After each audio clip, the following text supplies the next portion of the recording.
The first time that I saw Perplexity's new AI browser, Comet, act on my behalf, my jaw dropped. I could not believe what I was watching happen on my screen in real time. It was acting like my assistant. Not some screen recording, it was actually doing it for me in real time. Everything that they've been talking about with AI and where it's heading and autonomy and robots, here it was. Until it tried organizing my Notion and then rage quit like, nah bro, this is above my pay grade. Let's talk about it. So Comet is Perplexity's new AI browser that has agent capabilities. And basically what that means is it's ChatGPT with hands.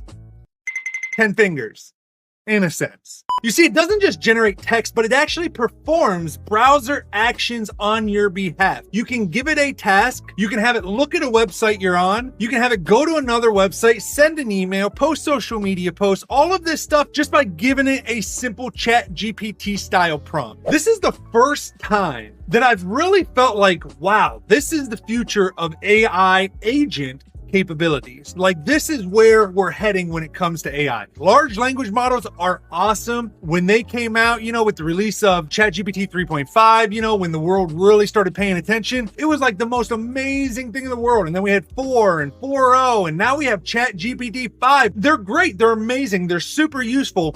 But from the moment that I started using those way back 5 years ago now that I've been into AI and stuff, I always thought, man, how great would it be if not only could I ask it to help me do the social media, but it could actually do it for me and go post it. And this is where Perplexity's new browser excels.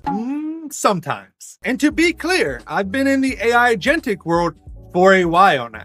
This was the first time that I really felt like, oh wow, the internet is about to change in a significant way. And so we're just starting to see this technology really take off to where it's actually proving to be useful. I want to talk a little bit about where it does do its best and where it totally does fumble, at least from my test. And if you have been using Perplexity for a while, like the actual, website, the actual LLM, large language model, chatbot, one thing that it's great at doing, Perplexity, is digesting information, searching the internet, and then giving you that information. And so this is something that the browser does really well. It also does really good with simple multi-step workflow. So for example, writing a blog post and then actually posting it to your WordPress site, scheduling content via a site like Buffer or social media using scheduling tools, extracting info from complex documents or dashboards, taking all of this information overload that we have, especially now with so much of the AI slop that everybody's hating, but taking the best of all of that stuff and giving it to you in basically one output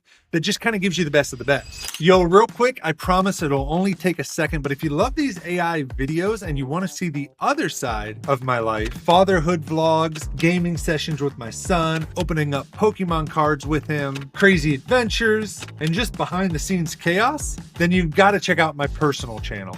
Honestly, if you think that AI is crazy, wait till you see my real life as a single father. All right, the link's down below, come hang out. And so where does it kind of fumble? Well, it starts to fumble when it has to do tasks that are a little bit more complicated when it comes to workflow. Like I wanted it to organize my Notion. I wanted it to go through my Notion, look at how I had things organized, maybe move things around, maybe reorganize things, maybe change the structure to make it better. And so I was asking it like, hey, help me clean that up. Help me do that. Where I've missed doing that, clean it up for me. And unfortunately, it was not able to do that. In fact, it completely and utterly failed. It started making random pages. It would put half of the text in it was supposed to, and then it would put the other half of the text in a new node, and then it would move something over to another spot, but then it would forget where it moved it, and da-da-da. So, which I don't know if that's a context window issue or if it's just not quite smart enough to be able to not miss every step. The other thing, the price tag. When Comet first came out, this was really the first one where it ran on your computer inside your browser and was able to do stuff for you in real time. And so in order to use the Comet browser,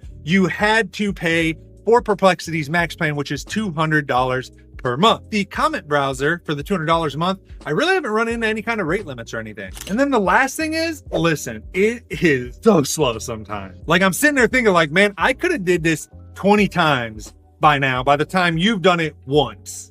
And I'm not exaggerating. But while that is a pain, and while I'm sure that's going to improve in the future, the one nice thing is, while you can't get up and walk away from your computer, you can do other things while it's running on a second monitor or even in the background and just checking it once in a while to see if it messes up or has a problem. And so some of the other issues that you run into with it is like, well, how can it do all of this stuff with you without getting into all of your personal accounts and sending all of that information to Perplexity's servers, because it has to talk to the large language model to tell it what it's seeing to then perform the task. And the risk is there's an actual risk. In fact, most of these companies coming out with this stuff at this moment are saying, hey, you could get your stuff hacked. Something bad could happen. So is it dumb to do it? Yes. But did I do it for the sake of this video? And just because for the sake of myself?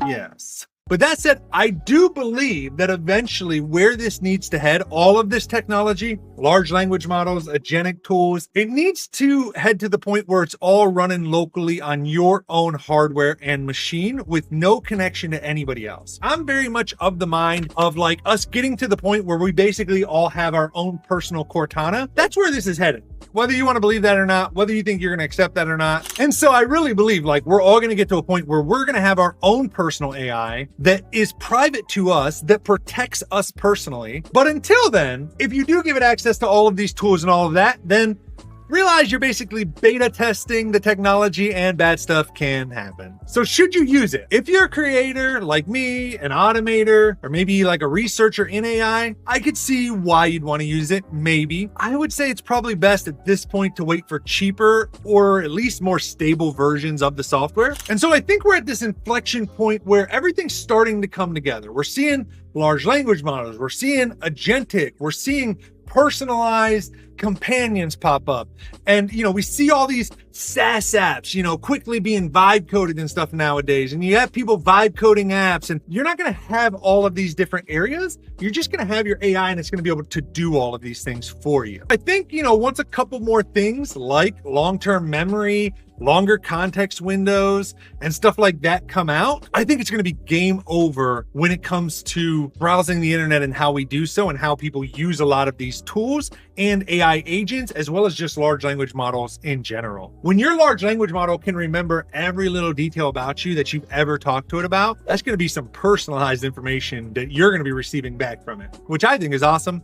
But we need to do it in the right ways. And I think eventually you will be able to give your AI a 5-hour task and walk away and it'll do it. Give it another 6 months and I think people are going to be shocked. I think it's coming way faster. But even as someone like myself that is deep in this on a day-by-day basis, there's still stuff happening all the time that I'm like, wow, that was fast. And so there's lots of theories out there, like the dead internet theory and stuff that's going around, where basically the web is about to become a whole hell of a lot less human and a lot more bot-filled. And so yeah, that's coming. And I personally can't wait to see where this AI agentic technology is. So if you like AI videos like this one, you definitely need to check out this one because it'll blow your mind as well.